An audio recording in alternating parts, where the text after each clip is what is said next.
नमस्कार, स्वागत है आपका इंडिया न्यूज पर और मैं हूं आपके साथ स्वाति सिंह। आरबीआई गवर्नर शक्तिकांत दास ने बैंकों में गाड़ी कमाई और जीवन भर की बचत जमा करने वाले डिपॉजिटर्स के पैसे की रक्षा करना बैंकों का सबसे बड़ा कर्तव्य है, पवित्र कर्तव्य है, ऐसा क्यों कहा?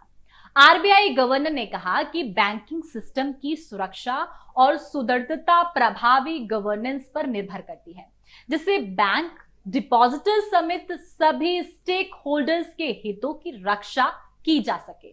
आपको बता दें कि शक्तिकांत दास ने कहा कि बैंकों के रिसोर्सेज में बैंकों में पैसा जमा करने वाले डिपॉजिटर्स का सबसे बड़ा हिस्सा होता है, जो अपने जीवन भर की गाड़ी कमाई को बचत को बैंकों के पास जमा रखते हैं। जमाकर्ताओं के पैसे की सुरक्षा करना बैंकों का ही कर्तव्य है, जो बेहतर गवर्नेंस से ही संभव है और इसके साथ कोई समझौता नहीं किया जा सकता। आपको बताएं कि आरबीआई गवर्नर ने साइबर रिस्क और साइबर अटैक को लेकर आगाह किया है, इसीलिए ये बयान जारी किया है। उन्होंने कहा कि साइबर रिस्क को ग्लोबल फाइनेंशियल संस्थानों के लिए 2023 में टॉप 10 ऑपरेशन जोखिम के तौर पर दाखा दे रहे हैं। उन्होंने कहा कि रोबस्ट आईटी और इंफॉर्मेशन सिक्योरिटी गवर्नेंस से ऐसे जोखिमों का पता पहले से लगाया गया है, जहां पर कहा गया कि ऑपरेशन में अस्थिरता को कम करने में मदद मिलेगी, साथ ही सिक्योरिटी से जुड़े हादसों से होने वाले नुकसान को कम किया जा सकेगा।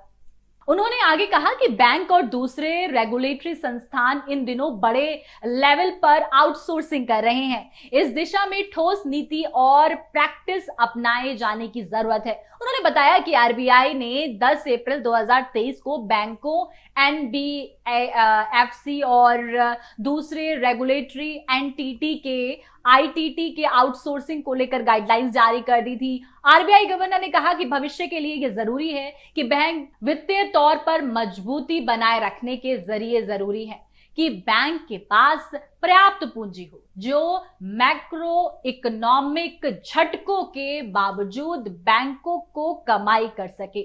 साथ ही बैंक हर प्रकार के देनदारी का सामना करने के लिए तैयार रहे। शक्तिकांत दास ने कहा कि इसके चलते आरबीआई ने बैंकों के बिजनेस मॉडल को गहराई से अध्ययन करना शुरू कर दिया है। गवर्नर ने कहा कि स्ट्रेस परीक्षणों से पता चलता है कि अत्यंत संकट वाली स्थिति में भी भारतीय बैंक पूंजी प्राप्यता अनुपात को न्यूनतम जरूरी से ऊपर रखने में सफल रहेगा। ऐसे में यह आगाह किया गया कि साइबर रिस्क से सतर्क होने की जरूरत है। हालांकि हमें भी कहा जाता है कि हमें भी अपने साइबर रिस्क से थोड़ा भी जागरूक रहने की जरूरत होती है। कोई ओटीपी शेयर नहीं करना होता है, कोई कॉल करे तो अपना बैंक डिटेल्स नहीं देनी होती हैं, या तमाम तरीके के फ्रॉड जो आजकल होते हैं वो बैंक के लिए भी बहुत जरूरी हो गए हैं कि बैंक उन सिस्टम्स को सेफ रखे ताकि उनके जो डिपॉजिटर्स हैं उनका भरोसा हमेशा कायम रहे। ऐसे ही तमाम अपडेट के लिए आप हमारे साथ बने रहें और देखते रहें इंडिया न्यूज। धन्यवाद।